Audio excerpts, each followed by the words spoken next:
الحمدللہ وحدہ لا شریک لہ والصلاة والسلام علی من لا نبی بعد۔ تراویح کے متعلق سب سے پہلے نبی کریم صلی اللہ علیہ وسلم کے مبارک عمل کو ثابت کرنے کے لیے دو حدیثیں پیش کی، پھر حضرات خلفائے راشدین رضی اللہ تعالی عنہ کے دور کو پیش کیا، پھر اس کے بعد صحابہ کرام رضی اللہ تعالی مجمعین کا زمانہ پیش کیا، پھر آپ کی خدمت میں ائمہ اربع، مشاہیر امت، اجماع صحابہ، بلاد اسلامیہ کا تذکرہ ہوا، عقلی دلیل بھی پیش کی۔ اس کے بعد چند ایک وہ عبارات جو ہمارے ہی اکابرین کی ہیں اور اس سے ہمارا مخالف یہ تأثر دینے کی ناکام کوشش کرتا ہے کہ تمہارے اکابرین 8 رکعت تراویح کے قائل تھے، ان عبارات اور ان کے جوابات کو پیش کیا جا رہا ہے۔ گزشتہ کل کے سبق میں 3 عبارات پیش کی تھی، آج عبارت نمبر 4 پیش کی جاتی ہے۔ حضرت علامہ ابن حمام حنفی رحمہ اللہ تعالی، ان کی عبارت شرح فتح القدیر جلد 1 صفحہ 485، فصل فی قیام شہر رمضان، فتحصل من هذا كله ان قیام رمضان سنت 11 بالوتر۔ علامہ ابن حمام فرماتے ہیں کہ پوری گفتگو کا خلاصہ اور حاصل یہ ہے کہ رمضان مبارک میں تراویح وطر کے ساتھ 11 رکعت ہے، یعنی 8 رکعت کو سنت سمجھتے ہیں اور 3 کو وطر مانتے ہیں۔ یہ بات ذہن نشین فرما لیں کہ حضرت علامہ ابن الحمام رحمہ اللہ تعالی قطعاً 8 رکعت تراویح کے قائل نہیں، بلکہ علامہ ابن حمام رحمہ اللہ تعالی 20 رکعت تراویح کے قائل ہیں۔ شرح فتح القدیر جلد 1 صفحہ 485 فرماتے ہیں ثم استقر الامر علی العشرین فانہ المتوارث، کہ 20 رکعت تراویح پر عمل پختہ ہو گیا اور یہی امت میں تسلسل کے ساتھ چلا آ رہا ہے۔ تو ابن حمام رحمہ اللہ تعالی 20 رکعت تراویح کے قائل ہیں۔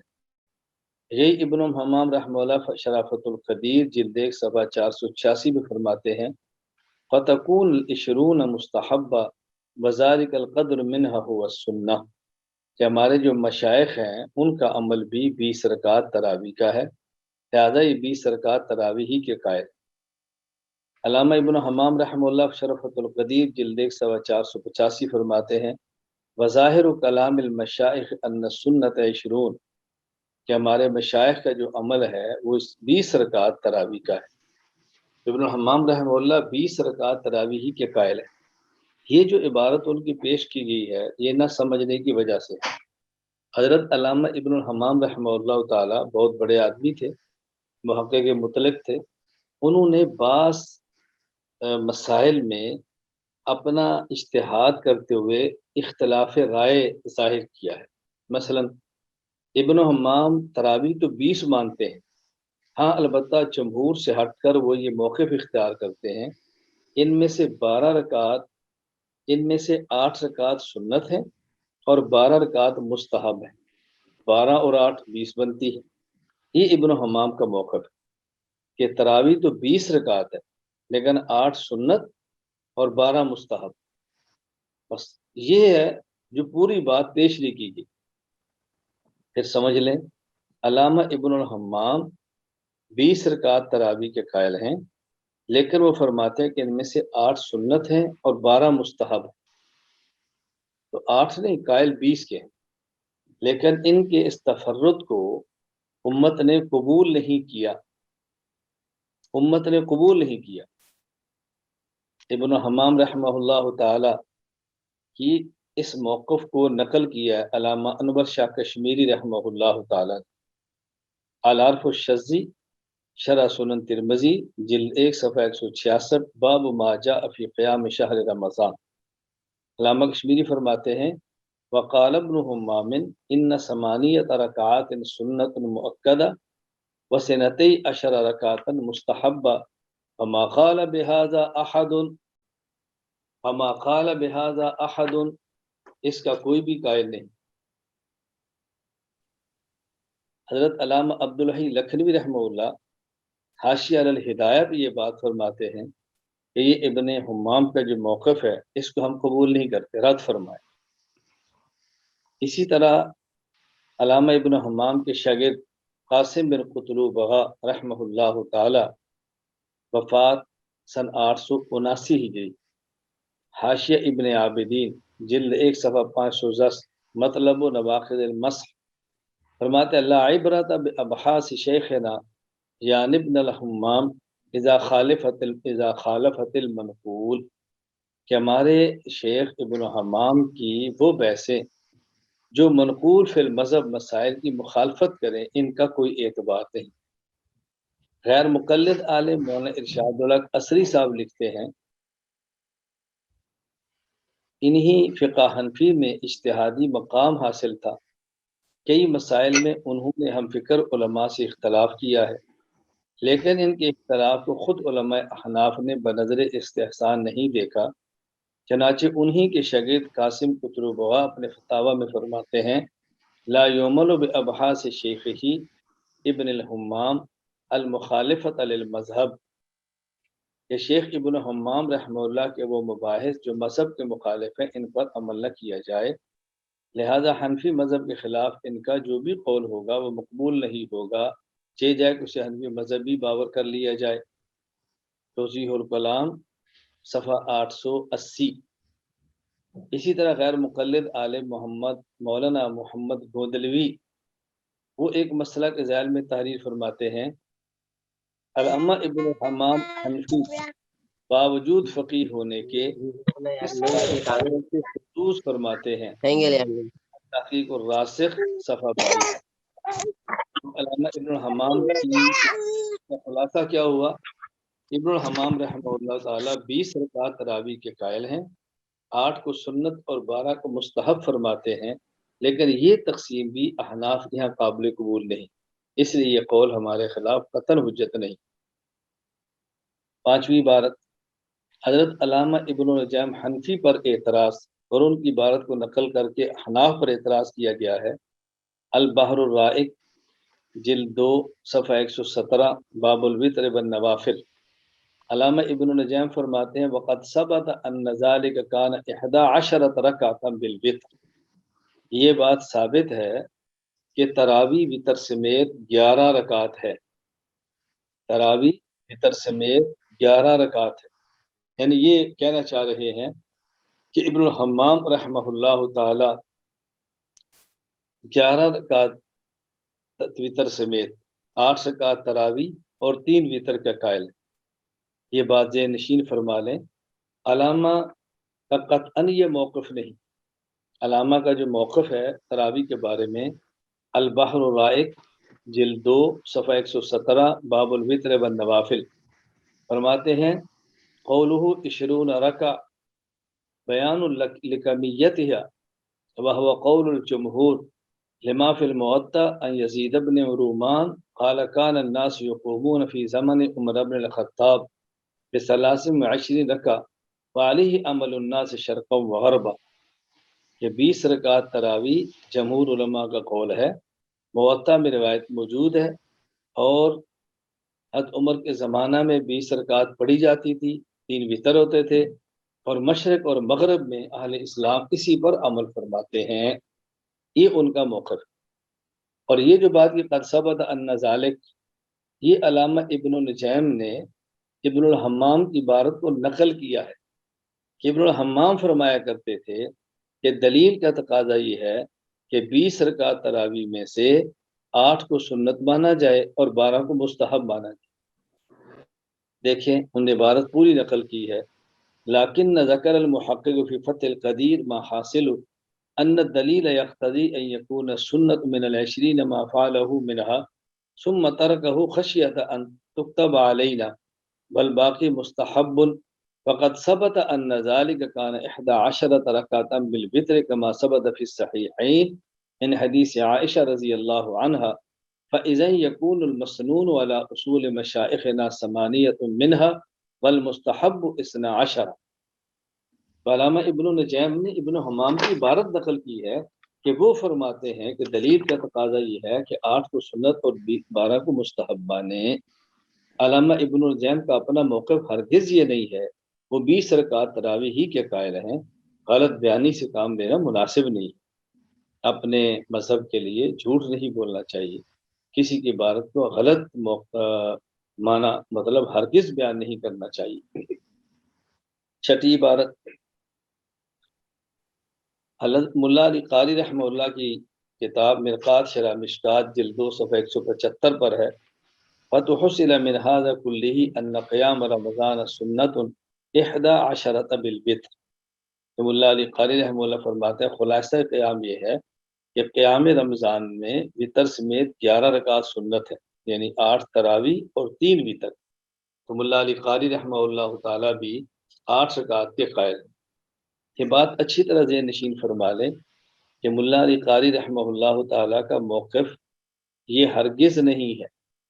ملا علی قاری رحمہ اللہ کا موقف 20 رکعت تراوی کا ہے، جو حضرت نے بڑی وضاحت کے ساتھ بیان فرمایا ہے۔ دیکھیے مرقات شرح مشکات جلد 3 صفحہ 342 باب قیام شہر رمضان، والذی صح انہم کانوا یقومون علی عہد عمر ب20 رکعہ، صحیح سند سے بات ثابت ہے صحابہ کرام رضی اللہ عنہم، عمر رضی اللہ عنہ کے دور میں 20 رکعت پڑھتے تھے۔ نمبر 2 مرقات شرح مشکات جلد 3 صفحہ 346 باب قیام شہر رمضان، اجمع صحابت علی ان التراویح 20 رکعہ، صحابہ کرام کا اجماع ہے اس بات پر کہ تراویح 20 رکعت ہے۔ نمبر 3 شرح النقایہ جلد 1 صفحہ 342 کتاب الصلاۃ، فصار اجماعا لما روى البيهقي باسناد صحیح انهم كانوا يقيمون على عهد عمر ب20 رکعہ وعلى عهد عثمان وعلی رضی اللہ عنہم۔ حضرت امام بیہقی نے جو صحیح سند سے روایت نقل کی ہے، اللہ اکبر، اجماع ہے، امام بیہقی کی اس روایت کی وجہ سے اجماع ہے کہ صحابہ کرام سے صحیح سند سے بات ثابت ہے کہ تراویح عمر عثمان علی کے عہد میں 20 رکعت پڑھی جاتی تھی۔ شرح النقایہ جلد 1 صفحہ 341 کتاب الصلاۃ، وَكَأَنَّهُ مَبْنِيٌّ عَلَى مَا رواه ابن ابی شیبہ فی مصنفہ والطبرانی من حدیث ابن عباس انہ علیہ الصلوۃ والسلام کان یصلی فی رمضان 20 رکعۃ فی الوتر۔ گویا حضرت عمر رضی اللہ عنہ کا عمل حضرت ابن عباس سے مروی حدیث پر مبنی ہے۔ امام ابن ابی شیبہ نے اپنے مصنف میں، امام طبرانی نے یہ روایت کی نقل کی ہے کہ آپ علیہ السلام رمضان میں وطر کے علاوہ 20 رکعت پڑھتے تھے۔ تو ملا علی قاری رحمہ اللہ تو 20 رکعت کے قائل ہیں۔ ہاں یہ جو عبارت پیش کی گئی ہے، اصل میں ملا علی قاری رحمہ اللہ نے عبارت ابن الحمام کی نقل کی ہے کہ ابن الحمام فرماتے ہیں کہ 11 رکعت سنت ہے وطر کے ساتھ۔ فرماتے ہیں وقال ابن الحمام قدمنا فی باب النوافل فتحصل من هذا كله ان قیام رمضان سنت 11 بالوتر۔ تو یہ بات ہم پہلے نقل کر چکے ہیں ابھی ابن الجیم کے حوالے سے بھی، کہ حضرت امام کا اپنا یہ تفرد تھا، وہ تراویح 20 مانتے تھے، ان میں وہ 8 کو سنت اور 12 کو مستحب فرماتے۔ عبارت نمبر 7 حضرت شیخ عبدالحق محدث دہلوی رحمہ اللہ فتح الرحمان فی اثبات مذہب النعمان میں لکھتے ہیں، عبارت کیا ہے؟ فلم یثبت روایت 20 منہ صلی اللہ علیہ وسلم کما هو المتعارف الا ان فی روایت ابن ابی شیبہ وهو ضعیف وقد عارضه حدیث عائشہ وهو حدیث صحیح۔ اس عبارت کا خلاصہ کیا ہے کہ شیخ عبدالحق محدث دہلوی فرماتے ہیں کہ 20 رکعت کی روایت رسول اللہ صلی اللہ علیہ وسلم سے ثابت نہیں، جیسا کہ مشہور ہے۔ ہاں حضرت ابن ابی شیبہ کی روایت ہے لیکن وہ ضعیف ہے، اور اس کے معارف عائشہ کی حدیث ہے والی، وہ صحیح ہے۔ اب اس سے ثابت کرتے ہیں کہ دیکھو شیخ عبدالحق محدث دہلوی کیا فرما رہے ہیں کہ 20 حضور پاک سے ثابت نہیں، جو حدیث ابن عباس کی پیش کرتے وہ ضعیف ہے، اس کے مقابلے میں 8 والی حدیث ابن عائشہ کی حدیث صحیح ہے۔ یہ دھوکہ ہے، یہ غلط بیانی ہے۔ لیکن بات اچھی طرح ذہن نشین فرما لیں کہ حضرت شیخ عبدالحق محدث دہلوی رحمہ اللہ تعالی 20 رکعت تراویح کے قائل ہیں۔ فتح الرحمان فی اثبات مذہب النعمان جلد 3 صفحہ 48، فرماتے ہیں فالظاہر انہ قد ثبت عندہم صلاۃ النبی صلی اللہ علیہ وسلم 20 رکع کما جاء فی حدیث ابن عباس فاختارہ عمر. یہ بات ظاہر ہے کہ صحابہ کرام کے ہاں آپ صلی اللہ علیہ وسلم کی نماز 20 رکعت ثابت ہے، جیسا کہ ابن عباس کی حدیث میں آیا ہے، اور حضرت عمر رضی اللہ تعالیٰ عنہ نے اسی ہی کو اپنایا ہے. تو حضرت تو 20 رکعت تراویح کے قائل ہیں. یہ بات یہ نشین فرما لیں. حضرت اشیعۃ الامات باب قیام شہر رمضان صفحہ 349 پہ فرماتے ہیں، میں فارسی عبارت کا ترجمہ کر رہا ہوں. صحیح یہ ہے کہ نبی کریم صلی اللہ علیہ وسلم نے جو 11 رکعت پڑھی وہ آپ کی تہجد تھی، یعنی 3 بتر 8 رکعت تہجد. اور ابن ابی شیبہ ابن عباس رضی اللہ عنہ سے روایت لائے ہیں کہ نبی کریم صلی اللہ علیہ وسلم نے 20 رکعت تراویح پڑھی. حضرت شیخ عبدالحق محدث دہلوی رحمہ اللہ تعالی وہ تو قائل تھے 20 کے. یہ جو حضرت شیخ کی عبادت نقل کی گئی ہے اصل میں حضرت شیخ رحمہ اللہ کی اپنی عبادت نہیں، بلکہ حضرت شیخ رحمہ اللہ تعالی یہ اعتراض نقل کر رہے ہیں، اور آگے اعتراض نقل کر کے پھر اس کا جواب دے رہے ہیں. اعتراض کیا نقل کیا؟ فرمایا دیکھو رسول اللہ صلی اللہ علیہ وسلم سے 20 رکعت کی روایت ثابت نہیں، کما هو المتعارف، جیسا کہ مشہور ہے، یعنی مشہور کر دیا گیا ہے کہ رسول اللہ صلی اللہ علیہ وسلم سے 20 رکعت ثابت نہیں. آگے فرماتے ہیں یہ مشہور کیا گیا ہے کہ ابن ابی شیبہ کی جو روایت ہے ابن عباس والی کہ حضور رمضان 20 رکعت تراویح پڑھتے تھے، وطر پڑھتے تھے. وقالو اسنادہ، تو معترضین لوگ کہتے ہیں کہ یہ روایت ضعیف ہے، اور اس کے مقابلے میں حضرت عائشہ کی حدیث صحیح ہے.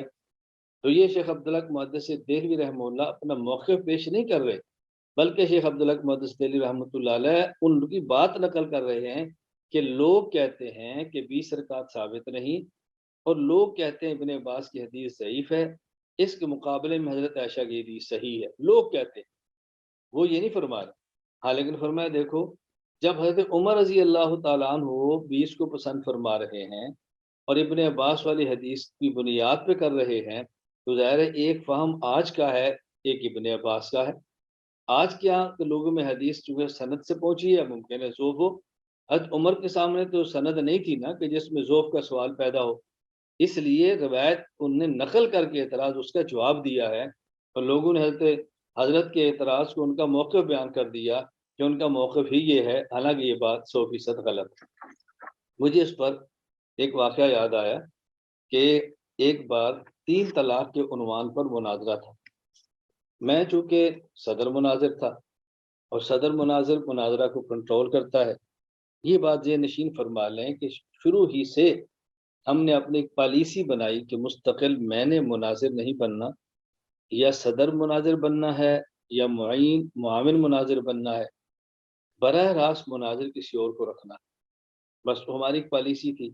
افراد تیار کرنے تھے، بندے کھڑے کرنے تھے، کل کو نوبت پیش آئے جو مناظرے کی تو بندہ پیش کیا جا سکے. اس لیے مناظرین کو تیار کرنے کے لیے ہم نے ترتیب اختیار کی کہ پہلے دن سے میں صدر بنتا، مناظر کسی اور کو رکھتا، یا معاونت کرتا، مناظر کسی اور کو رکھتا تاکہ مناظر ابھر کر سامنے آئے. اگر یہ نہ ہوتا، مناظرے میں خود کرتا، تو آج ہر بات پہ مولانا صاحب بلاؤ، مولانا صاحب بلاؤ، یہ تحقیقی کام نہ ہو پاتا جو آج ہوا ہے. تو ہمارا کام مناظرانہ طرز پر نہیں ہے، واعظانہ، داعیانہ اور مبلغانہ طرز پر ہے، ناصحانہ طرز پر ہے. ہاں بوقت ضرورت مناظرہ پیش آ جائے تو مناظر کو بھیج بھی دیتے ہیں. انشاءاللہ العزیز اگر آپ حضرات کا ذوق ہوا، رمضان کے بعد ہم نے ارادہ کیا ہے، آپ حضرات کے اشتیاق پر ہے کہ ہم تخصص فی العقائد الاسلامیہ آن لائن پڑھائیں. اس میں اصول مناظرہ پڑھائیں گے انشاءاللہ. اس میں کھل کر بات کریں گے، پھر مناظرہ کا طرز کیا ہوتا ہے، مناظرہ کب کرتے ہیں، مناظرہ کب نہیں کرتے، صدر مناظرے کا کیا کام ہوتا ہے، معاون کا کیا ہوتا ہے، شرائط کیا ہوتی ہیں. یہ ساری باتیں وہاں سمجھائیں گے جب مناظرے کا عنوان آئے گا. میں پہلے گزارش کر چکا ہوں کہ الحمدللہ تعالی ہمارا عنوان مکمل دین ہے، کوئی خاص عقیدہ، خاص مسئلہ نہیں ہے. اس لیے ہم نے کوشش کی ہے کہ جس حد تک ممکن ہو ہر معاملے میں رہنمائی کی جائے اور امت کو مایوسی سے بچایا جائے. خیر جو مناظرہ ہوا تو ہمارے مخالف مناظر نے 3 طلاق کے عنوان پہ فتاوی رشیدیہ پیش کی. یعنی فتاوی رشیدیہ میں ہے کہ 3 طلاق ایک ہوتی ہے، مولانا رشید احمد گنگوہی نے لکھی۔ میں نے اپنے مناظر سے کہا، میں نے مخالف مناظر سے کہا ہمیں کتاب دو، کیونکہ وہ کتاب ہمارے پاس نہیں تھی۔ ہم تو مناظر وہی کتابیں لے کر جائیں گے نا جو ہمارے موضوع سے متعلقہ ہو، ہمارے موضوع سے متعلقہ نہیں تھی، بھائی کتاب پیش کرو۔ اس نے کہا نہیں۔ میں نے کہا جب آپ نے حوالہ پیش کیا ہے تو ہم اس کو پڑھنے بھی تو دو نا، یہ بات لکھی ہے یہ پیش کرو۔ جب اس نے کتاب دی میں نے دیکھا، اب اس میں کیا تھا کہ مولانا، اچھا جب میں نے کتاب اپنے ہاتھ میں نے مطالعہ کر لیا تو میں نے فوراً اپنے مناظر سے کہا کہ آپ اعلان کر دو کہ اگر فتاوی رشیدیہ میں مولانا رشید احمد گنگوہی کا فتویٰ 3 طلاق کے ایک ہونے کا ہو تو میری شکست اور ان کی فتح، اور اگر حضرت کا فتویٰ 3 کے تیک ہونے کا اس نے جھوٹ بولا ہو تو اس کی شکست اور میری فتح، اس کا اعلان کرو، میں کتاب پیش کر دوں، اعلان کر دوں۔ اب ہمارے مناظر نے اعلان کر دیا تو وہاں تو حال حال ہو گئی۔ بھائی مخالف مناظر کہہ رہے مولانا گنگوہی نے لکھا ہے، اور حنفی مناظر کہہ رہا ہے اگر یہ مولانا گنگوہی کا فتویٰ ہو میں اپنی شکست لکھ کے دینے کے لیے تیار ہوں، کتاب پیش کر۔ بات بالکل ایک پاسے پلٹ گیا گفتگو کا۔ یہ صدر مناظر کا کام ہوتا ہے، اپنے مناظر کو سنبھالنا اور چلانا۔ اس میں کیا تھا کہ مولانا رشید احمد گنگوہی رحمہ اللہ تعالیٰ کو کسی شخص نے ایک استفتاء بھیجا۔ وہ پہلے استفتاء بھیجا تھا غیر مقلد کو کہ 3 طلاق دو تو کتنی ہوتی ہیں؟ اس نے جواب دیا کہ 3 طلاق دو تو ایک ہوتی ہے۔ پھر اس سائل نے وہی فتویٰ اور وہ استفتاء اور فتویٰ، سوال اور جواب مولانا گنگوہی کو بھیجا۔ مولانا گنگوہی رحمۃ اللہ علیہ نے پہلے اوپر سائل کا سوال، پھر غیر مقلد کا جواب، پھر نیچے اپنا جواب نقل کی، اپنا فتویٰ دیا کہ 3 طلاق دو تو 3 ہوتی۔ اس غیر مقلد نے کیا ہوشیاری سے کام لیا، حضرت گنگوہی رحمہ اللہ کے فتاوی رشیدیہ میں جو سائل کا سوال تھا اور غیر مقلد کا جواب تھا، اس جواب کو مولانا گنگوہی کا جواب بنا کر پیش کیا، کہ مولانا گنگوہی کا فتویٰ بنا کر پیش کیا کہ مولانا گنگوہی کہتے ہیں 3 طلاق دو تو ایک ہوتی۔ تو دیکھیں کتنا بڑا دھوکہ تھا۔ اب جس بندے کو اس بات کا نہیں پتا وہ تو پریشان ہوگا نا کہ مولانا گنگوہی نے 3 طلاق کو ایک کیسے لکھ دی ہے۔ بالکل اسی طرح کی عبارات پیش کی جا رہی ہیں۔ یہ حضرات علامہ ابن النجیم ہیں، علامہ ابن الحمام ہیں، شیخ عبدالحق مقدسی دہلوی ہیں، اللہ علی قاری ہیں، یہ حضرات 3 کو 3 ہی مانتے تھے۔ یہ حضرات 20 رکعات ہی مانتے ہیں۔ تو اگر انہوں نے کسی کی بات کو نقل کیا، انہوں نے اس کو ہمارا موقع پیش کر دیا۔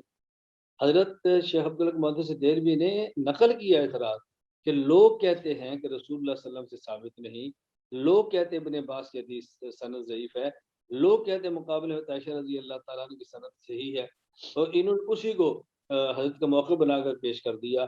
آپ اندازہ فرمائیں کس طرح دھوکہ دیا جاتا ہے۔ میں اس لیے آپ سے گزارش کر رہا تھا کہ رمضان آنے سے پہلے ان معاملات کو پڑھ لو، ان اسباق کو پڑھ لو، ان عبارات کو دیکھ لو۔ آپ یقین فرمائیں کہ ابھی رمضان نہیں آیا، ابھی ہمارے پاس عبارات آنی شروع ہو گئی۔ اب میرے پاس جو سوالات میں پوچھتا ہوں کہ آپ دورے میں شریک ہیں، کہتا نہیں۔ میں نے کہا کیوں نہیں شریک؟ کوئی کہتا ہے وقت نہیں ہے، کوئی کہتا ہے ٹائم نہیں ملتا، کوئی کہتا ہے میری مصروفیات ہیں، کوئی کہتا ہے میرے پاس فیس نہیں ہے۔ میں نے کہا عجیب بات یہ ہے، ہم اتنے دنوں سے بیٹھ کے پڑھا رہے ہیں اور آپ پڑھنے کے لیے تیار نہیں ہوتے، پھر وہی سوال آپ کر دیتے ہیں۔ اس لیے ہم نے رمضان کی شروع ہونے سے 12 دن پہلے اس کو ختم کر دینا ہے، تاکہ آپ بقیہ دن اس کو پھیلانے میں، پڑھانے میں، عوام تک پہنچانے میں لگاؤ۔ انشاءاللہ اگر آپ نے قبل از وقت اس پر محنت کر لی تو اللہ نے چاہا تو کسی کو ہمت بھی نہیں ہوگی اب ان اعتراضات کو نقل کرے، ان عبارات کو پیش کرے۔ ذرا سمجھنے کی کوشش کرو۔ اور ہماری عادت ہے ہم ہر موسم سے پہلے اس بات کو بیان کرتے ہیں۔ میں بہت ساری باتیں کہنے والی ہیں، سبق وغیرہ سے میں پھر باتیں چھوڑ دیتا ہوں تو پھر کہہ نہیں پاتے۔ کچھ باتیں انشاءاللہ کل کہہ لیں گے، میں تھوڑی سی گفتگو ہے ذرا اس کو مکمل کر لوں۔ 8ویں عبارت، حضرت مولانا محمد قاسم ننوتوی رحمہ اللہ الحق الصریح، ان کی عبارت پیش کی جاتی ہے کہ حضرت رحمۃ اللہ علیہ 8 رکعت تراویح کے قائل ہیں۔ بات اچھی طرح ذہن نشین فرما دیں کہ حضرت مولانا قاسم ننوتوی رحمہ اللہ کہیں بھی 8 رکعت تراویح کو نہیں لکھ رہے۔ ہم نے کہا بھی عبارت تو پیش کرو نا، یہ کسی ساتھی نے لکھ کے بھیج دیا، ہم نے جواب پیش کر دیا، کبھی عبارت پیش کرو۔ وہ کون سی عبارت جیسے آپ حضرت کی 8 تراویح ثابت کرنا چاہتے ہو؟ ہم نے جہاں تک دیکھا ہے الحق الصریح فی اثبات تراویح صفحہ 14، حضرت فرماتے ہیں الحاصل ثبوت بس رکعت با اجماع صحابہ رضی اللہ عنہم در آخر زمان عمر رضی اللہ عنہ ثابت شد پس سنت باشد و کسے کیا سنت انکار دارت خطا است 20 رکعت تراویح تو صحابہ کے اجماع سے ثابت ہے، جس 20 کا انکار کرتا ہے وہ غلطی پر ہے۔ مزید اپنی کتاب تصفیۃ العقائد میں فرماتے ہیں باقی رہی تراویح، اس میں جو آج کل کے ملانوں نے تخفیف نکال دی ہے، یعنی 20 کی 8 کر دی ہے، تو ہر ایک کو بوجھا آسانی یہ بات پسند آتی ہے، پر یہ بات کوئی نہیں سمجھتا کہ 8 رکعتیں جو حدیث میں آئی ہیں تو وہ تہجد کی رکھتے ہیں۔ تہجد اور چیز ہے اور تراویح اور چیز۔ تراویح کی 20 ہی رکھتے ہیں۔ حضرت عمر رضی اللہ عنہ کے زمانہ میں ہزارہ صحابہ تھے، اس زمانے سے لے کر آج تک کسی نے 20 رکعت میں کچھ حجت نہ تھی، مگر آج کل ایسے ان پڑھ امی عالم پیدا ہوئے ہیں کہ انہوں نے حضرت عمر رضی اللہ عنہ اور صحابہ کی بھی غلطی نکالی۔ سبحان اللہ، یہ منہ اور مسور کی دال۔ باقی یہ کہنا کہ حضرت عمر رضی اللہ عنہ سے پہلے 20 رکعتیں نہیں پڑھتے تھے، یہ خیال خام ہے۔ آگے فرماتے ہیں 20 رکعت عمر رضی اللہ عنہ اور ان کے زمانے کے صحابہ کی ایجاد نہ سمجھیے، سنت نبی صلی اللہ علیہ وسلم ہی سمجھیے، ورنہ اس کے یہ معنی ہوئے کہ حضرت عمر رضی اللہ عنہ سنی نہ تھے، ان کے زمانہ کے صحابہ سنی نہ تھے، سب کے سب نعوذ باللہ بدعتی تھے، رسول اللہ صلی اللہ علیہ وسلم کی سنت کو مٹا دیا، اپنی سنت جاری کر دی۔ کتنی واضح حضرت نے بات فرمائی، اللہ میں بات سمجھنے کی توفیق عطا فرمائے۔ عبارت نمبر 9، حضرت علامہ عبدالحی لکھنوی رحمہ اللہ نے سیدنا جابر بن عبداللہ رضی اللہ عنہ کی حدیث کے حوالے سے 8 رکعت تراویح کو سنت قرار دیا۔ کیا حوالہ ہے؟ یہ تحفۃ الاخیار صفحہ 28 پہ حضرت یہ بات فرما رہے ہیں۔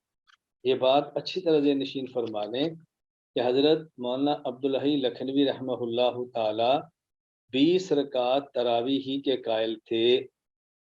حضرت 20 رکعت تراویح ہی کے قائل ہیں، 8 رکعت تراویح کے قطعاً قائل نہیں۔ دیکھیں عمدۃ الرعایہ جلد 1 صفحہ 175۔ حضرت فرماتے ہیں ثبت اہتمام الصحابت علی 20 فی عہد عمر و عثمان وعلی ومن بعدهم، اخرجہ مالک وابن سعد والبیہقی وغیرهم، وما واظب علیہ الخلفاء فعلا او تشریفا ایضا سنت لحدیث علیکم بسنتی وسنت الخلفاء الراشدین، اخرجہ ابو داود وغیرہ۔ صحابہ کرام رضی اللہ تعالی عنہ کا اہتمام 20 کا تھا، حضرت عمر، حضرت عثمان، حضرت علی اور دیگر صحابہ کرام کے زمانے میں۔ اس بات کو مالک نے، ابن سعد نے اور بہقی وغیرہ نقل فرمایا ہے۔ اور جس عمل پر صحابہ خلفاء کا دوام ہو جائے تو وہ سنت ہی ہوتا ہے، کیونکہ اللہ کے نبی صلی اللہ علیہ وسلم نے فرمایا علیکم بسنتی و سنت الخلفاء الراشدین۔ اللہ کے نبی نے فرمایا علیکم بسنتی و سنت الخلفاء الراشدین المہدیین۔ تحفۃ الاخیار صفحہ 67، حضرت فرماتے ہیں ان مجموع 20 رکعتا فی التراویح سنت مؤکدہ۔ تحفۃ الاخیار صفحہ 68، فمن اکتفى علی 8 رکعات یکون مسیئا، جو 8 رکعت تراویح پر اکتفا کرے گا وہ مجرم اور گناہ گار ہوگا۔ تحفۃ الاخیار صفحہ 68، 20 رکعات یہ اسم متارک ہوا، تراویح 20 رکعت پر اس کو چھوڑنے والا گناہ گار ہوتا ہے۔ حاشیہ ہدایہ جلد 1 صفحہ 157، ومؤدی 8 رکعات یکون تارکا لسنت المؤکدہ، جو شخص 8 رکعت تراویح کو پڑھتا ہے وہ سنت مؤکدہ کا تارک ہے۔ تحفۃ الاخیار صفحہ 74، ان نفس قیام رمضان سنت مؤکدہ وان سنیتہ فی جمعی لعالی وان اقامتہ بالاجماع ایضا سنت مؤکدہ وان کونہ 20 رکعتا ایضا سنت مؤکدہ۔ تو فرماتے ہیں 20 رکعت سنت مؤکدہ ہے، جماعت سنت مؤکدہ ہے، اور پھر پورا رمضان سنت مؤکدہ ہے، تمام رات میں 20 رکعت بھی سنت مؤکدہ، پورا رمضان سنت مؤکدہ، پھر جماعت سنت مؤکدہ۔ اتنی وضاحت حضرت نے فرمائی ہے کہ تراویح 20 رکعت ہے، تو حضرت 20 رکعت کو سنت مؤکدہ فرما رہے ہیں، اس کے تارک کو سنت مؤکدہ کے تارک فرما رہے ہیں، 20 کو چھوڑنے والے کو گناہ گار قرار دے رہے ہیں۔ اس سے بڑی بات کیا ہو سکتی ہے؟ باقی جو حضرت کے بارے میں شبہ ہے اس کو بہت اچھی طرح سمجھ۔ اصل مسئلہ کیا ہے؟ اصل یہ ہے کہ محدثین کرام کی ایک مبارک عادت ہے کہ وہ احادیث کو نقل کرتے ہیں اور احادیث کے نقل کرنے میں کمی نہیں کرتے، اور کوئی حدیث اپنے مذہب کے مخالف اور صحیح ہو تو اس کی صحت کو بھی بیان کرتے ہیں۔ کسی حدیث کا ذرا اصول سمجھ لیں، میں ایک بڑی اہم بات عرض کر لوں، اس کو توجہ سے سمجھیں۔ میں اس اصول کو بیان کرنے سے پہلے ایک واقعہ بیان کرتا ہوں۔ چند دن قبل مجھے ایک صاحب کا میسج آیا کہ مولانا صاحب یہاں ہمارے یہاں کچھ غیر مقلدین ہیں جو کہتے ہیں کہ بخاری شریف کی ساری احادیث صحیح ہیں، جبکہ ہم نے سن رکھا ہے کہ ساری صحیح نہیں ہے۔ اس بارے میں آپ ہماری رہنمائی فرمائیں، ہماری ان سے بات چل رہی ہے۔ میں نے کہا آپ کال کر سکتے ہیں تو کال کر لیں، یا پھر میں آپ کو کال کر لیتا ہوں، بات کر لیتے ہیں۔ ان کی کال آ گئی، میں نے کہا فرمائیں۔ میں نے کہا آپ اس سے کیا ثابت کرنا چاہتے ہیں، آپ کی الجھن کیا ہے؟ اگر یہ بات مان لی جائے صحیح بخاری کی ساری احادیث صحیح ہیں تو اس میں آپ کی الجھن کیا ہے؟ بخاری کے 30 اجزاء ہیں، پارے 2 جلدیں ہیں، 9082 روایات ہیں، مرفوعات، موقوفات، مقطوعات، شواہد، مقررات، سب کو ملا کر 9082 ہے۔ یہ ساری صحیح مان لی جائیں تو اس میں آپ کو الجھن کیا ہے؟ انہوں نے کہا جی الجھن یہ ہے کہ وہ کہتے ہیں اس میں فلاں حدیث ہے، فلاں حدیث ہے، صحیح ہے، تمہارا اس پر عمل نہیں، تو پھر ہم کیا جواب دیں؟ یعنی کہ آپ یہ سمجھتے ہیں کہ اگر کوئی حدیث صحیح ہو تو اس پر عمل کرنا ضروری ہے، یہ سمجھ رہے آپ؟ کہتے ہیں جی بالکل بات تو ایسے ہی ہے۔ میں نے کہا اچھا یہ بتائیں قرآن کریم کی ساری آیات صحیح ہیں یا کوئی ضعیف بھی ہے؟ بھائی وہ تو ساری صحیح ہے۔ میں نے کہا میں کچھ آیات پڑھتا ہوں تو مجھے آپ بتائیں اس پر عمل ہونا چاہیے۔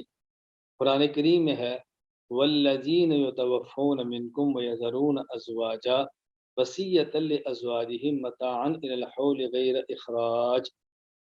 خامد فوت ہو جائے، بیوی کی عدت 1 سال ہے، یہ وصیت کرے کہ 1 سال تک گھر سے باہر نہ جائے۔ تو مجھے بتائیں یہ اگر خامد فوت ہوا، اب جو بیوی کی عدت ہے وہ 1 سال ہے؟ کہا جی نہیں۔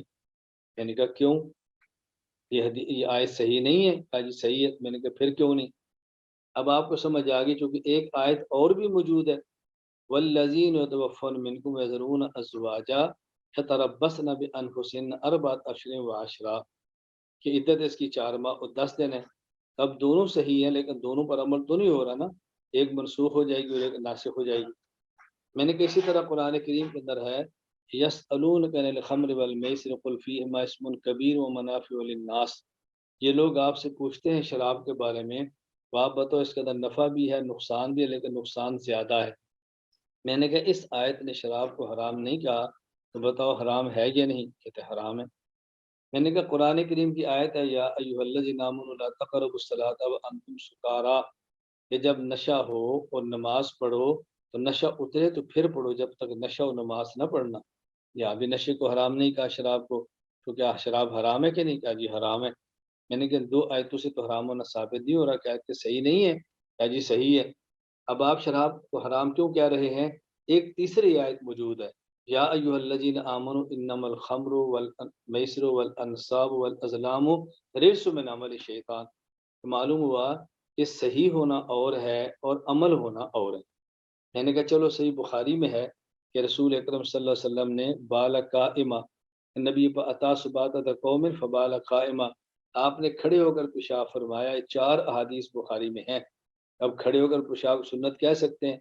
اب لوگ کہیں گے جی عذر تھا، بخاری میں تو عذر نہیں لکھا، عذر تو محدثین فرما رہے ہیں، عذر کوئی بھی ہو، میں اس پر بات نہیں کر رہا، روایت تو موجود ہے نا، تو کیا آپ اسی پر عمل کریں گے؟ صحیح حدیث ہے، بخاری میں تو ہے کہ رسول اللہ کان یصلی فی نعلیہ، تو کیا آپ ہمیشہ جوتوں میں نماز پڑھیں گے؟ اس طرح بہت ساری روایات ہیں، تو کیا ہر صحیح پر عمل کریں گے؟ میں نے کہا بات سمجھ لو، صحیح ہونا اور ہوتا ہے اور عمل ہونا اور ہوتا ہے۔ خود امام بخاری رحمۃ اللہ علیہ صحیح بخاری میں باب ما یذکر فی الفخذ، ران کا حکم کیا ہے، اس قبر باب قائم کرتے ہیں، اور پھر فرماتے ہیں عن ابن عباس و جرحۃ محمد ابن جحش عن النبی صلی اللہ علیہ وسلم الفخذ عورت۔ حضرت ابن عباس حضرت جرحت محمد بن جحش رضی اللہ عنہ فرماتے ہیں کہ رسول اللہ صلی اللہ علیہ وسلم فرمایا کہ ران ستر ہے، اور فقال انس حسر النبی صلی اللہ علیہ وسلم عن فخذہ، حضرت انس فرماتے ہیں نبی پاک صلی اللہ علیہ وسلم نے اپنے ران سے چادر کو ہٹایا، یعنی انس کی روایت کیا ہے کہ میں چادر ہٹ گئی، میں دیکھ رہا تھا، آپ نے اور ہٹا دیے تاکہ میں دیکھ لوں۔ اب ان میں سے عمل کس پہ کریں گے؟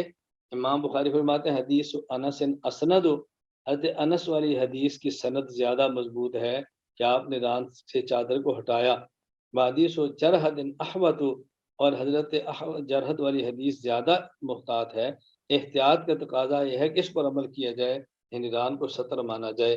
حتی یخرج من اختلافہم، اور میں یہ طریقے اختیار کریں گے تو اختلافات ختم ہو جائیں گے۔ اب حضرت امام بخاری خود سند اور مضبوط کہہ رہے ہیں اور عمل دوسری پہ فرما رہے ہیں۔ اس کو کیا کہتے ہیں؟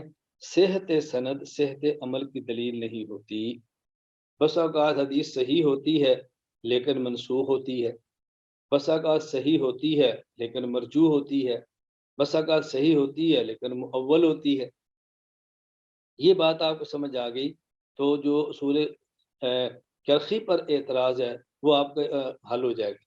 وہ کیا کہ یہ کہتے ہیں آپ کو علماء نے لکھا ہے کہ اگر ہمارے مجتہد کا مسئلے کے مقابلے میں کوئی حدیث آ جائے، ہم اس حدیث کو منسوخ مؤول یا مرجوع مانیں گے، تو تم مجتہد کو نہیں چھوڑتے، حدیث کو چھوڑ دیتے ہو۔ ہم نے کہا نہیں، ہم یہ کہتے ہیں کہ ہمارا علم کم ہے، ہمارے مجتہد کا علم زیادہ ہے۔ یہ حدیث ہمارے سامنے آئی ہے، اس کا معنی یہ نہیں کہ یہ حدیث مجتہد کے سامنے نہیں تھی، ان کے سامنے تھی، لیکن یہ منسوخ ہوگی اور ناسخ ان کے پاس ہوگی جو ہمارے علم میں نہیں، یہ مرجوع ہوگی راجع ان کے پاس ہوگی جو ہمارے علم میں نہیں، یا یہ مؤول ہوگی جس کی تعویل انہوں نے کی اور ہمارے علم میں نہیں تھی۔ میں نے کہا حدیث صحیح ہوگی، منسوخ ہوگی، صحیح ہوگی، مرجوع ہوگی، صحیح ہوگی، مؤول ہوگی، عمل کیسے کریں گے؟ تو صحت سند صحت عمل کی دلیل تو نہیں ہوتی۔ یہ بات اچھی طرح سمجھ لیں۔ اسی طرح یہ بات ذہن نشین فرما لیں کہ جب کسی حدیث کو کوئی محدث ضعیف کہہ دے تو آپ فوراً پریشان نہ ہوا کریں کہ یہ حدیث ضعیف ہوگی تو ہمارا کیا بنے گا۔ بس اوقات حدیث سند کے اعتبار سے ضعیف ہوتی ہے لیکن تلقی امت بالقبول حاصل ہو تو صحیح ہو جاتی ہے۔ کبھی سند کے اعتبار سے ضعیف ہوتی ہے اور مجتہد کا استدلال ہو تو حدیث صحیح ہو جاتی ہے۔ سند کے اعتبار سے ضعیف ہوتی ہے، استدلال مجتہد سے صحیح ہو جاتی ہے۔ کبھی حدیث سند کے اعتبار سے ضعیف ہوتی ہے اور طرق کے تعدد سے وہ صحیح ہو جاتی ہے۔ تو حدیث سندن ضعیف ہو، تلقی امت بالقبول ہو تب بھی صحیح، سندن ضعیف ہو، استدلال مجتہد ہو تب بھی صحیح، سندن ضعیف ہو اور تعدد طرق آ جائے تب بھی صحیح۔ تو صرف اتنی بات پہ پریشان نہ ہوا کریں کہ فلاں نے حدیث کو صحیح کہہ دیا اور فلاں نے حدیث کو ضعیف کہہ دیا۔ اسی طرح یہاں پر علامہ جو بات فرما رہے ہیں کہ اس کو سندن صحیح فرما رہے ہیں، تو اس کا معنی یہ نہیں ہے کہ وہ بیس ہی کو سنت بھی قرار دے رہے ہیں۔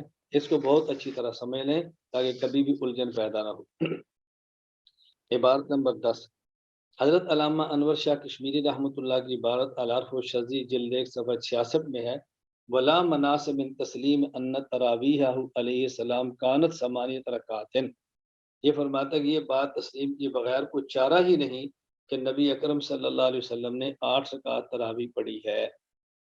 اب یہ کہتے ہیں کہ علامہ فرماتے ہیں اس کے بغیر چارہ ہی نہیں، آپ کو ماننا چاہیے کہ 8 رکعت تراویح رسول صلی اللہ علیہ وسلم نے پڑھی ہے۔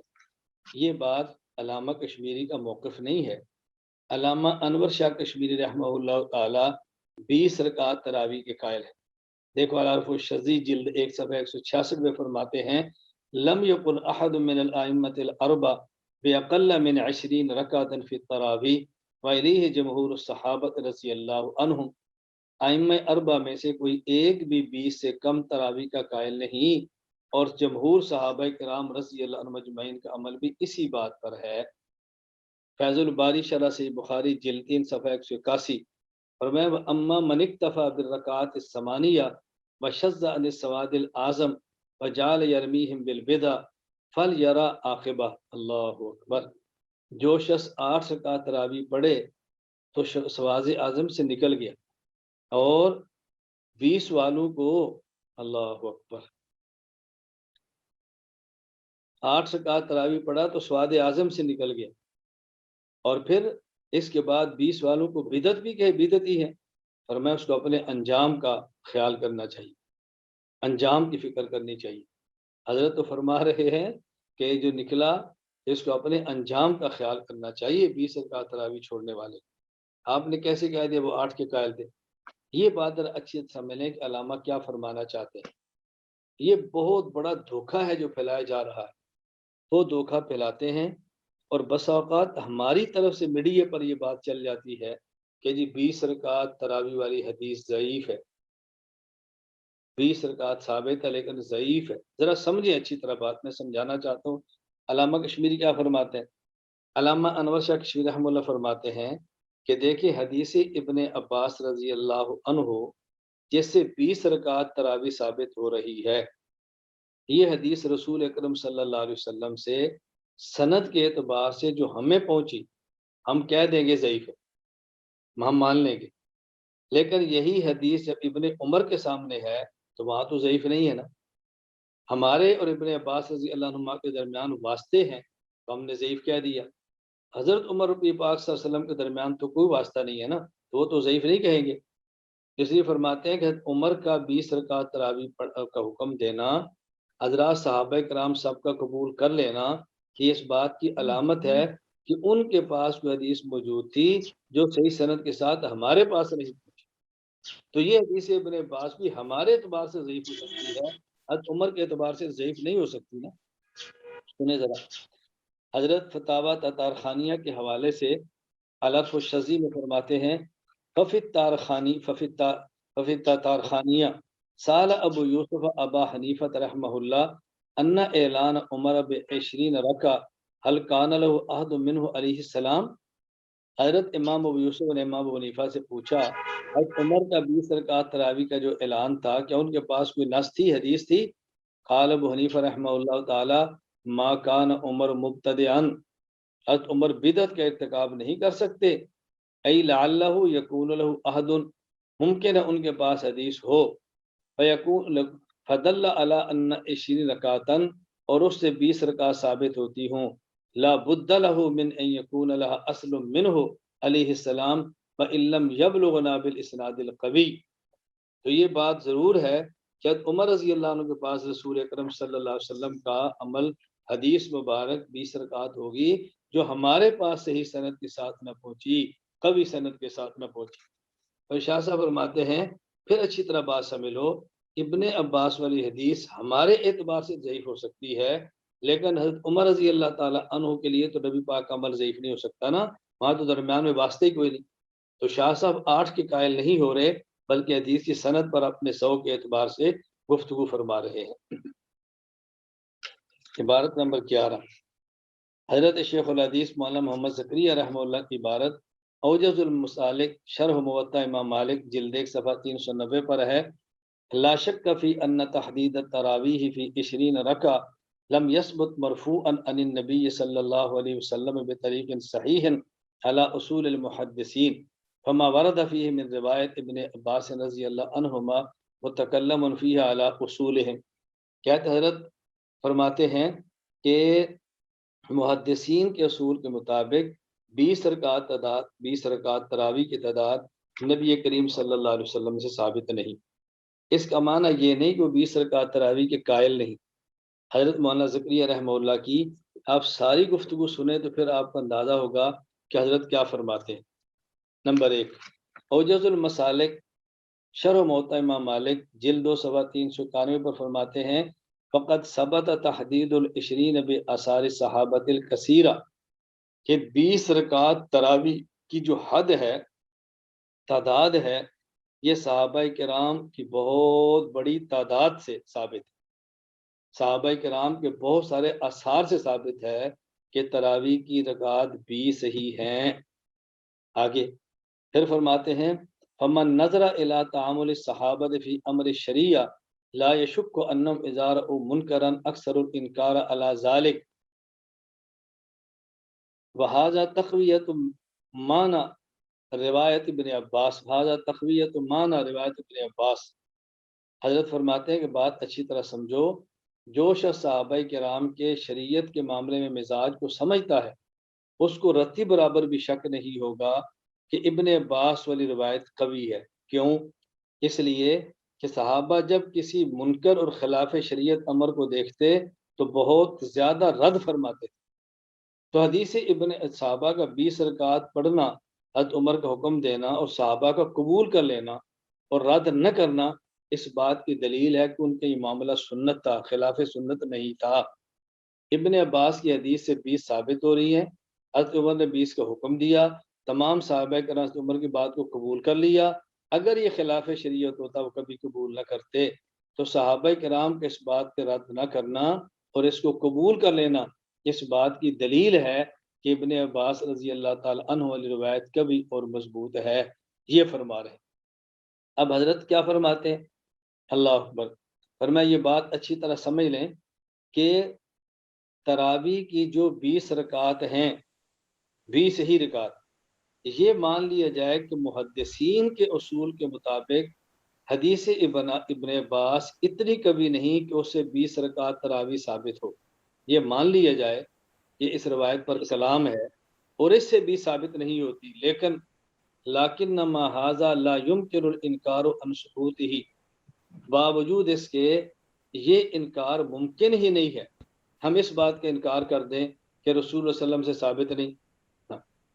اگر یہ بات مان بھی لی جائے کہ حدیث ابن عباس سے 20 رکعت ثابت نہیں ہوتی، کہ محدثین کے اصول کے مطابق اس حدیث میں ضعف ہے، لیکن یہ بات ماننا ضروری ہے کہ حضور پاک سے 20 رکعت ثابت ہیں، اس کا انکار نہیں کر سکتے۔ کیوں نہیں کر سکتے؟